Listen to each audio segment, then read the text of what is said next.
살아계 주님 감사를 드립니다.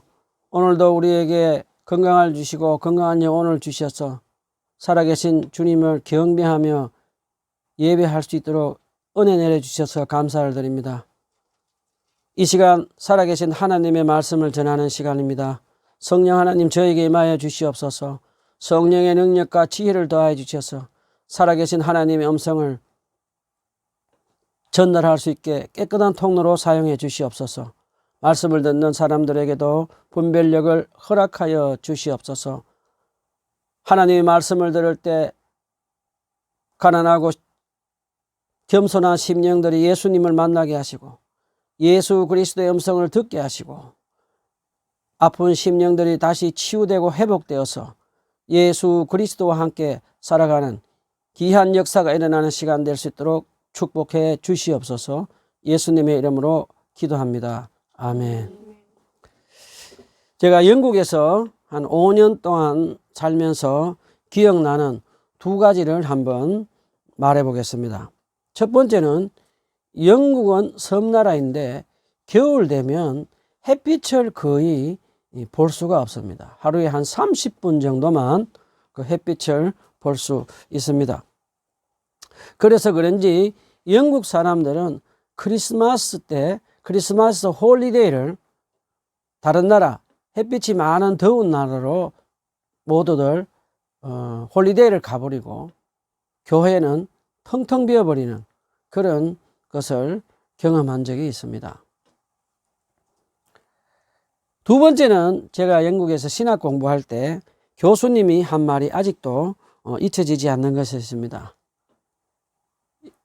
영국은 로마 식민지로 살았던 적이 있다고 합니다. 그때 로마 식민지로 살면서 로마에 많은 영향을 받았는데 그 중에서 로마의 철학들, 그 다음에 법들이 아직까지도 영국에 영향을 미치고 있다고 했습니다. 그 다음에 제가 또 잊을 수 없는 한 가지는 제가 영국의 어떤 곳을 이렇게 걸어갈 때마다 로마 시대 때 만들어 놓은 도로들이 있습니다.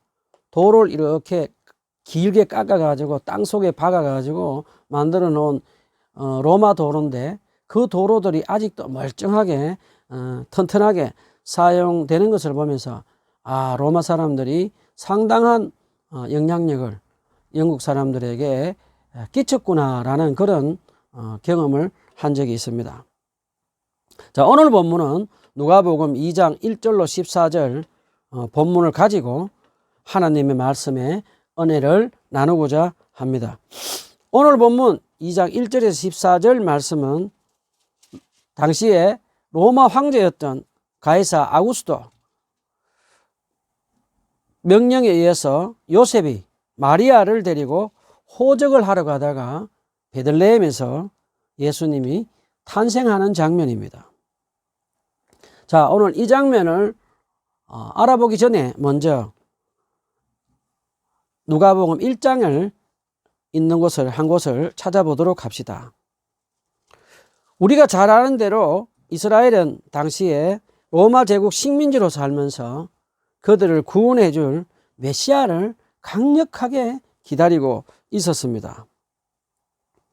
자, 그럼 이런 상황에서 유대인들은 과연 어떤 메시아, 어떤 그리스도를 기다리고 있었는지 한번 알아봅시다.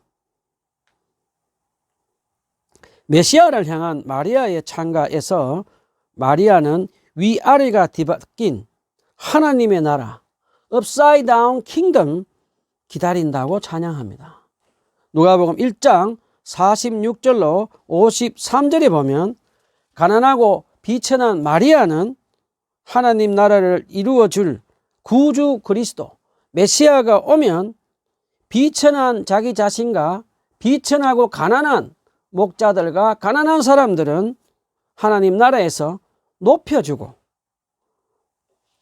예루살렘에 사는 교만한 부자들, 종교 지도자들, 권력 있는 사람들은 하나님 나라에서 낮아지고 쫓겨난다고 찬양했습니다. 자, 다시 우리 본문으로 돌아가 봅시다.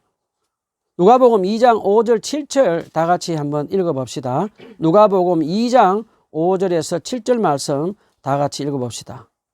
시작.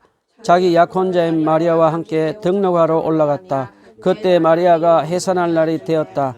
그들이 거기에 머물러 있는 동안에 마리아가 해산할 날이 되었다. 마리아가 첫 아들을 낳아 포대기에 싸서 구유에 눕혀 두었다. 여간에는 그들이 들어갈 방이 없었기 때문이다.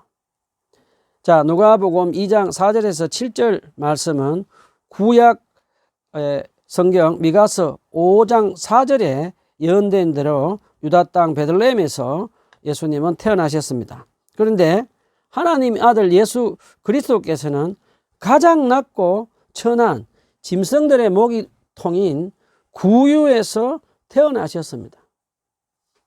자, 누가복음 저자는 누가는 다른 복음서와 달리 기록했습니다. 마가는 시작할 때 하나님의 아들 예수 그리스도의 복음의 시작이라고 하면서 시작했고, 또 마태는 하나님 예수 그리스도의 족보라고 하면서 시작했습니다. 그리고 요한은 말씀이 육신이 되셔 하나님이 이 땅에 오셨다라고 그렇게 기록했습니다. 그런데 누가는 예수님이 짐승들의 먹이통인 구유에 태어나신 것으로 시작했습니다. 왜 그랬을까요? 그것은 가난한 자들에게 기쁜 소식을 복음을 전하기 위함이라고 누가는 기록하고 있습니다. 왜 하나님의 아들 아기 예수님은 화려한 궁전에서 많은 돈을 가진 부자들과 권력을 가진 왕들과 세상 지식에 통달한 박사들과 힘을 가진 장군들의 환영과 인정을 받을 수 있는 로얄 패밀리가 되어서 이 땅에 오시지 않았을까요?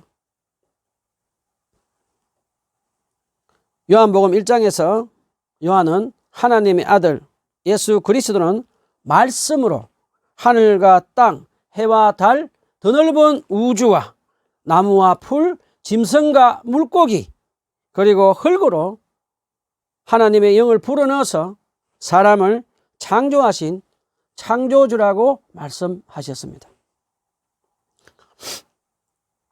그분은 이 땅과 하늘, 사람을 창조한 이 땅의 주인이십니다. 창조주신 예수님은 우리 인간들이 생각하는, 위대하다고 생각하는, 대단하다고 생각하는 돈 많은 부자들, 권력 있는 사람들, 세상 지식을 가진 박사들, 힘을 가진 장군들의 인정을 받으시면서 이 땅에 오실 이유가 없으신 창조주 하나님이십니다. 자, 예수님은 그러면서 세상에서 위대하다고 대단하다고 생각되는 돈 많은 부자들, 권력을 가진 왕들, 지식인들, 장군들이 할 수 없는 불가능한 일을 행하셨습니다. 그것은 바로 하나님이 인간이 되시는 신비한 일을 하셨습니다.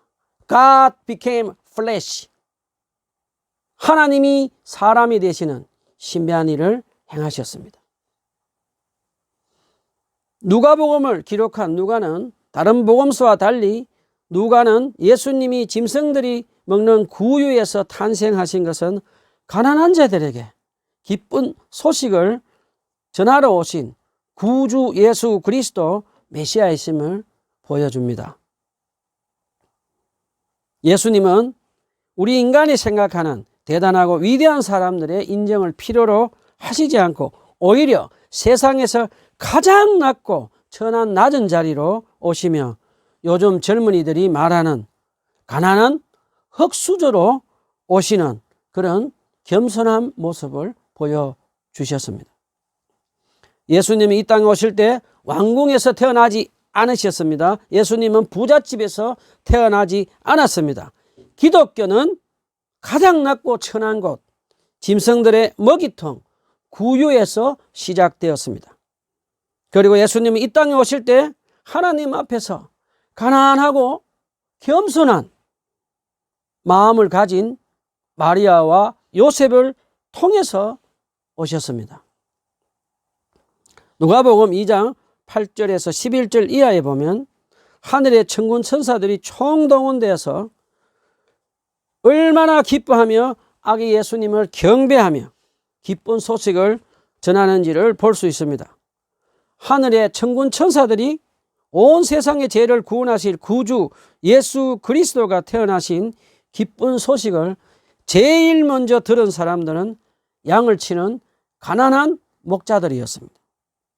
예수님께 제일 먼저 경배한 사람들은 양을 치는 가난한 목자들이었습니다.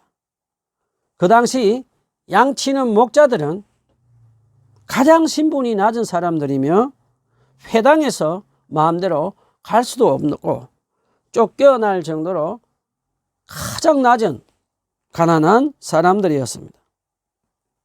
예수님은 다윗의 동네 베들레헴에서 태어나신 것은 양을 치다가 이스라엘의 왕이 된 다윗 왕의 계성을 잇는 다윗의 후손으로 오신 것을 우리에게 누가는 가르쳐주고 있습니다.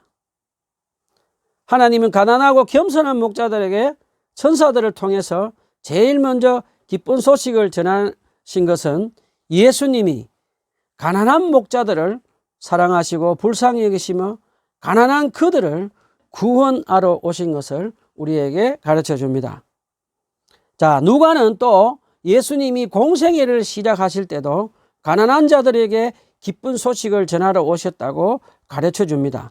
누가복음 4장 18절 19절에 보면 예수님은 공생애를 시작하시며 고향 나사렛 회당에서 성령의 권능을 받고 자신을 기름 부은 메시아로 선포하실 때도 제일 먼저 하신 말씀은 가난한 자에게 복음을 전하러 오셨다고 선포하셨습니다.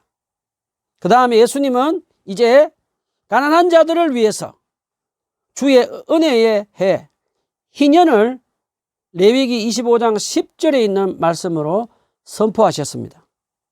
희년은 안식년은 7번째 보낸 다음에 50년째 되는 해입니다. 예수님은 희년에는 땅을 쉬게 하며 가난한 자들의 모든 빚진 것을 탕감해 주라고 가르쳤습니다.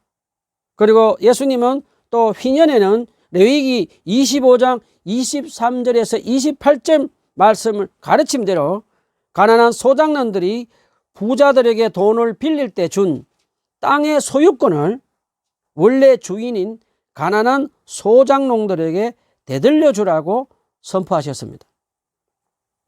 우린 여기서 예수님이 얼마나 가난한 자들을 사랑하시고 불쌍히 여기시고 그들에게 기쁜 소식, 복음을 전하라고 하셨는지 알 수 있습니다. 예수님은 가난한 자들이 겪고 있는 실질적인 경제적인 문제를 희년의 가르침을 통해서 해결하라고 가르치셨습니다. 예수님은 사역하실 때 늘 가난하고 소외된 가난한 병자들, 가난하게 못 배운 사람들, 그들을 가까이 하시고 그들을 사랑하고 불쌍히 여겨주시며 그들을 하나님 나라에서 하나님의 사랑받는 자녀로 높여주셨습니다. 자, 그렇다면 우리 여기서 한번 잠시 생각해보고 가도록 합시다. 예수님 당시에 왜 그렇게 많은 가난한 사람들이 생겨났는지 한번 질문을 해보고 예수님 당시에 이스라엘의 사회적인 상황과 경제적인 상황이 어땠는지 우리 한번 알아봅시다. 우리가 잘 아는 대로 예수님 당시에는 이스라엘 사람들은 로마의 식민지로 살고 있었습니다. 이스라엘 사람들은 로마 황제로부터 살인적인 세금을 내야 했습니다. 사람, 집, 짐승, 물품 판매 세금, 또 토지세, 이루 말할 수 없는 세금을 세리를 통해서 걷어들이고 가난한 소장농들은 세금 때문에 진저리를 쳐야 했습니다. 로마 제국의 화려한 사치 생활을 위해서 이스라엘의 소장농들은 피눈물을 흘리며 살인적인 세금을 내어야 했습니다. 그 다음에 예수님 당시 이스라엘을 통치하던 헤로드 왕도 이스라엘 사람들에게 무거운 세금을 거두어서 그의 탐욕의 배를 채웠습니다. 그는 세금을 내지 못하는 소작농들 사람들의 땅을 빼앗아서 팔레스타인의 절반의 땅을 차지하고 있었습니다. 그런 헤롯 왕을 보고 예수님은 여우라고 말씀하셨습니다. 그 다음에 예루살렘에 살던 부자들은 로마 황제의 세금과 헤롯 왕의 세금을 못 내는 가난한 소작농들에게 세리를 시켜서 땅을 담보로 돈을 빌려주고 세리들을 시켜서 고리대금 이자를 받게 했습니다. 하나님은 동족들끼리 이자를 받지 말라고 가르쳤는데 그들은 탐욕에 눈이 멀어서 잔인한 고리대금으로 가난한 소작농들의 땅과 집을 빼앗았습니다. 부자들에게 땅과 집을 빼앗긴 소작농들은 어떻게 되었을까요? 부자들에게 땅을 빼앗긴 소작농들은 집도 뺏겼습니다. 그래서 그들은 홈레스, 길거리에서 먹고 자고 하는 홈레스들이 되고 또 더러는 강도들이 되었다고 합니다.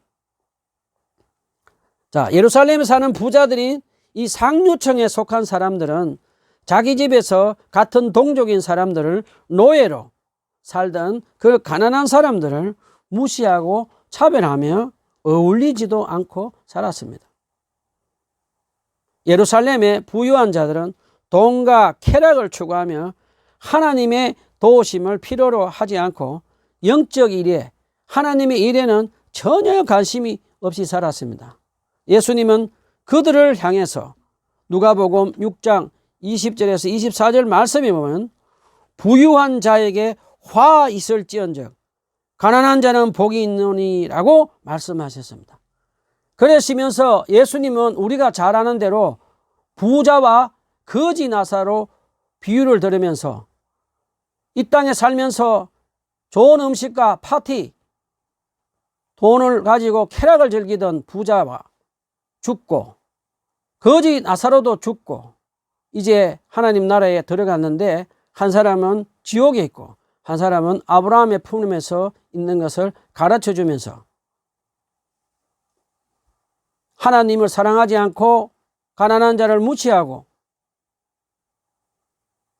불쌍히 여기지도 않는 부자에게는 지옥불에 들어가게 하시고 이 땅에 살면서 가난하게 살았던 거지 나사로는 아브라함의 품에서 행복하게 살도록 했다라고 예수님은 강력하게 가르치고 계십니다. 자, 예수님 당시에 종교 지도자들은 그러면 어땠을까요? 종교 지도자들은 우리가 잘 아는 대로 자기 의로움에 빠져서 살았습니다. self-righteousness. 율법을 잘 지키고 금식도 많이 하고 기도도 하고 그렇게 자기들은 흠없고 죄가 없다라고 생각하면서 살았습니다. 그래서 그들은 그들의 죄에 대해서 슬퍼하지도 않고 가난한 자들을 불쌍히 여기지도 않고 피도 눈물도 없는 그런 교만한 마음을 가지고 살았습니다. 그들은 가난하고 병든 사람들, 죄인들을 무시하고 차별하며 정결법으로 해당해서 쫓아내버렸습니다. 늘 종교 지도자들은 마음속으로 나는 너보다 월등하다라는 그런 교만한 마음을 가지고 살았습니다.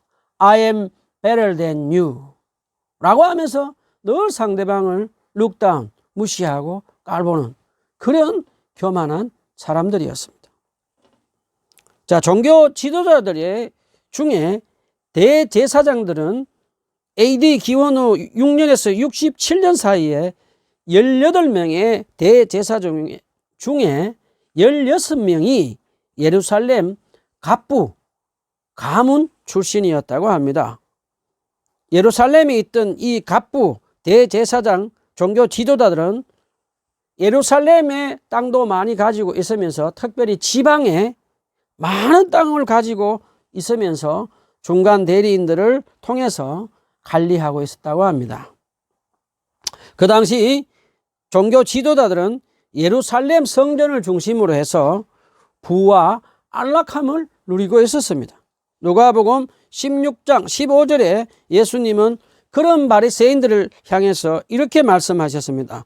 돈을 사랑하고 하나님을 사랑하지 않는 자들이라고 말씀하셨습니다. 종교 지도자들은 우리가 잘 아는 대로 이방인들이 기도하는 자리에서 돈을 환전하도록 하고 짐승들을 사고 팔도록 하면서 합법적으로 가난한 사람들의 돈을 빼앗는 일을 성전에서 행했습니다. 그들은 하나님께 기도하는 집을 강도의 소굴로 만들었다고 예수님은 말씀하셨습니다. 종교 지도자들은 하나님이 금하는 동족끼리 이자를 못 받게 했음에도 교묘하게 법을 만들어서 이자를 받고 있었습니다.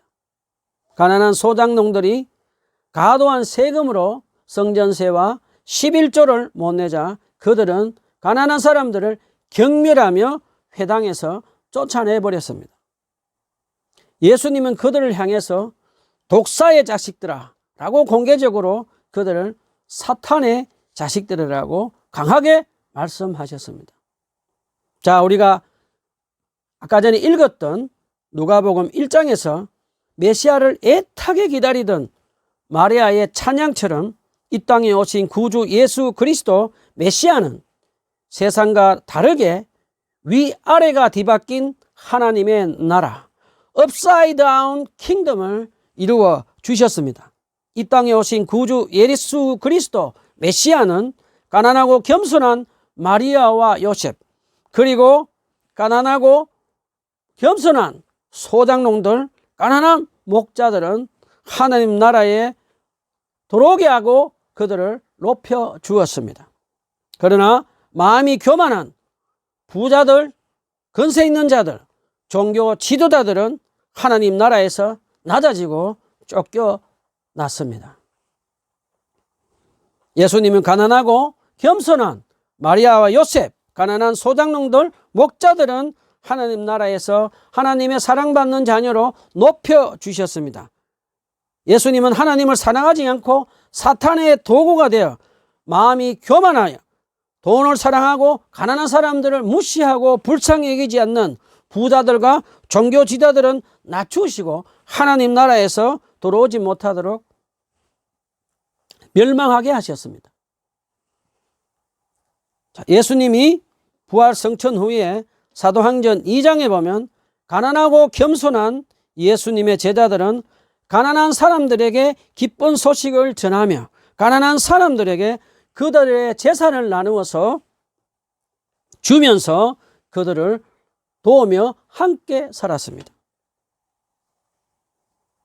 자, 제가 영국에 있을 때 신학 공부할 때 존 웨슬리라는 감리교 창시자에 대해서 논문을 쓴 적이 있습니다. 그때 18세기 때 영국은 엄청나게 가난한 그런 고통을 겪고 있었다고 합니다. 18세기 때 그때 한겨울에 너무 추워서 겨울에 땔감이 없어가지고 500명의 영국 사람들이 몸이 얼어서 동사에서 죽었을 정도로 가난했다고 합니다. 그때 가난한 영국 사람들은 예수님의 복음을 믿고 살면서 온 나라 교회마다 사람들로 가득 찼다고 합니다. 그런데 시간이 지나면서 주님의 은혜로 부유해진 영국 사람들은 예수님의 은혜를 잊어버리고 예수님을 떠나가 버리고 교회는 텅텅 비워지고 말았습니다. 영국 사람들은 돈을 사랑하고 돈을 우상으로 삼고 축구, 음란, 마약, 동성애로 지금 멸망해 가고 있습니다. 사랑하는 여러분, 우리는 과거에 36년 동안 일제 식민지를 겪고 1945년 8월 15일 날 해방이 되었습니다.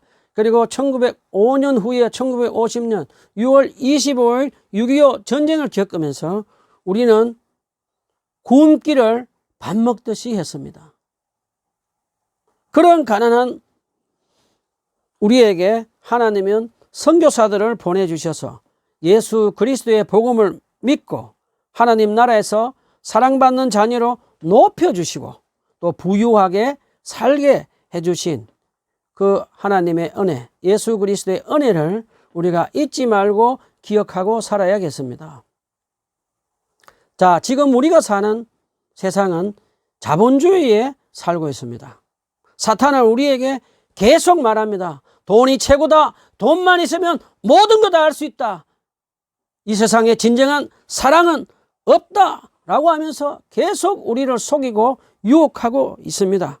사탄은 우리에게 예수님을 사랑하지 못하게 하고 가난한 사람들을 사랑하고 불쌍히 여기는 마음을 가지지 못하도록 우리를 계속해서 속이고 유혹하고 있습니다. 사탄이 우리를 속이는 말, 돈이 최고다라고 하는 말, 돈만 있으면 모든 것 다 할 수 있다. 이 세상에 진정한 사랑이 없다라고 하는 말을 우리가 속지 말고 단호하게 예수 그리스도의 이름으로 물리쳐야 합니다. 자, 우리는 지금 코로나 팬데믹으로 고통 중에 있는 가난한 사람들에게 하나님이 우리에게 주신 가장 큰 선물, 예수 그리스도의 복음, 기쁜 소식을 전합시다. 이 세상에서 가장 낮은 곳 구유에서 태어나시고 가난하게 사시며 가난한 사람들을 사랑하시고 불쌍히 여겨주시고 하나님 나라에서 하나님의 사랑받는 자로 높여주시는 구주 예수 그리스도의 복음을, 기쁜 소식을 전합시다. 그리고 우리 주위에 있는 가난한 사람들, 돈과 물질이 필요한 사람들에게도 우리의 사랑의 마음을 담아서 그들에게 물질을 나누어주는 저와 여러분이 되었으면 좋겠습니다. 자, 누가는 첫 번째로 예수님이 구유에서 태어나신 것은 가난한 사람들에게 기쁜 소식을 전하라고 예수님께서 오셨다는 것을 가르쳐 주었습니다. 두 번째는 누가는 예수님이 이 땅에 오신 이유는 이 땅에 평화를 주러 오셨다고 가르칩니다. 자, 우리 예수님이 이 땅에 사는 우리에게 어떤 평화를 주시러 왔는지 한번 알아봅시다. 누가복음 2장 13절에서 14절, 누가복음 2장 13절에서 14절, 누가복음 2장 13절에서 14절 다 같이 한번 읽어봅시다. 시작. 갑자기 그 천사와 더불어 많은 하늘 군대가 나타나서 하나님을 찬양하며 말했다. 가장 높은 곳에서는 하나님께 영광이요 땅에서는 주께 기뻐하시는 사람들에게 평화로다. 자, 예수님 당시에 로마 황제 아구스투스는 칼과 창을 가지고 폭력과 살인으로 강제로 남의 나라를 빼앗고 침략하여 노예로 삼아서 전쟁이 없는 평화를 이루어냈다고 합니다. 그러나 로마 식민지로 살던 사람들에게는 폭력과 착취의 고통을 당했습니다. 팍스 로마나, 거짓 평화였습니다. 예수님이 우리에게 주는 평화는 로마 황제가 주는 칼과 창으로 무력적인 그런 강제적인 평화, 팍스 로마나와 그런 것과 다른 평화입니다. 바울 사도는 에베소서 2장 14절에서 15절에서 이렇게 우리에게 가르쳐 줍니다. 예수님이 주는 평화는 죄로 인해 하나님과 원수였던 우리를 사랑하셔서 예수 그리스도께서 십자가에서 우리 죄를 대속해서 죽으심으로 하나님과 화해하고 평화를 누리게 해주셨다고 가르쳐 줍니다. 그리고 이방인들과 이스라엘 사람들이 화해하고 평화를 이루게 되었다라고 그렇게 가르쳐 줍니다. 우리는 이제 예수님을 믿고 나서 예수님이 주시는 평화, 샬롬을 성령님을 통해서 우리 마음 안에 부어져서 살아가게 되었습니다. 자, 이번 크리스마스에는 우리와 원수로 지내고 있는 사람들과 화해하고 평화를 누리는 크리스마스가 되었으면 좋겠습니다. 아직 화해하지 못하고 평화를 누리지 못하고 있는 부모님 있습니까? 아직 화해하지 못하고 평화를 누리지 못하는 남편과 아내분들 있습니까? 아직 화해하지 못하고 평화를 누리지 못하는 자식들 있습니까? 아직 화해하지 못하고 평화를 누리지 못하는 친구와 이웃분들 있습니까? 성령님의 도우심으로 기도하고 나에게 상처 준 사람들을 용서하고 화해하고 평화를 실천하는, 그래서 전하는 피스메이커들이 다 됩시다. 어제 저녁에 제가 아는 목사님이 카톡으로 크리스마스에 관련된 글을 하나 보내주셔서 소개하려고 합니다. 세계 1차 대전 중에 실제로 있었던 이야기를 영화로 만든 내용입니다. 그 영화 제목은 메리 크리스마스라는 영화입니다. 제1차 세계대전 중에 한쪽은 독일군, 다른 쪽은 영국과 프랑스군이, 연합군이 대치하면서 전쟁을 하고 있었다고 합니다. 크리스마스 이브 때 영국군 참호에서 스코틀랜드 백파이프를 연주하면서 크리스마스 찬양을 하고 있었다고 합니다. 그런데 반대편 독일군 참호에서는 크리스마스 트리를 만들어서 그들도 크리스마스 찬양을 하고 있었다고 합니다.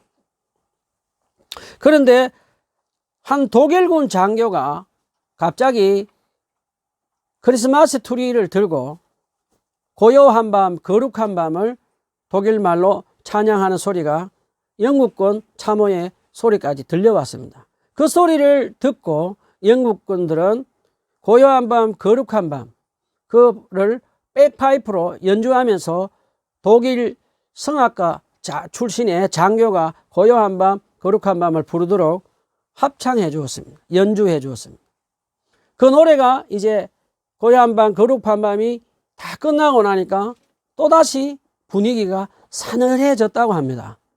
바로 그때 독일 성악가 출신 장교는 참 반가운 성도여라고 번역되어 있는 한국 그 찬송가에 기록된 것을 참 반가운 성도여라는 또 찬양을, 크리스마스 찬양을 또 부르기 시작했다고 합니다. 그러자 또 영국군 참호에서 백파이프로 독일군 장교 크리스마스 찬양을 또 연주하면서 합주해 주었다고 합니다. 그 찬양이 다 끝나고 난 뒤에 독일군 장교가 크리스마스 트리를 들고 참호 밖으로 나왔습니다. 그러자 영국군 백파이프 연주자들도 나왔습니다. 그래서 그 중간 지점에서 서로 만나서 악수를 하고 이제 서로 이제 사귀기 시작했다고 합니다. 자, 독일군 장교 찬양했던 사람과 백파이프 연주했던 사람들이 전장 중간 지대에서 만나서 서로 화해하고 평화를 누리는 것을 보면서 양쪽 진영에 있던 독일군 병사들과 영국군 병사들이 다 함께 나와서 서로 자기가 가지고 있던 가족 사진들도 보여주고 편지도 보여주고 초콜릿을 나누어 주면서 원수들끼리 서로 화해하고 평화를 누렸다고 합니다. 그러고 난 뒤에 이제 예수 그리스도께서 태어나신 그 크리스마스 이브 밤에 중간지대에서 모인 영국군들과 독일군 병사들이 함께 예수 그리스도 크리스마스 예배를 드렸다고 합니다. 그러면서 그곳에서 그들은 진정으로 단 하루지만 원수들과 화해하고 평화를 누리고 전쟁이 수도되는 그런 기적이 일어났다는 그런 영화의 내용이었습니다. 자, 이번 크리스마스 때는 코로나19 환난 중에 있는 가난한 사람들에게 하나님께서 우리에게 주신 가장 큰 선물 예수 그리스도의 기쁜 소식을 전하도록 합시다. 그리고 가난한 사람들에게 우리가 가진 돈, 물질을 우리 사랑을 담아서 그들에게 나누며 섬기는 그런 사람들이 됩시다.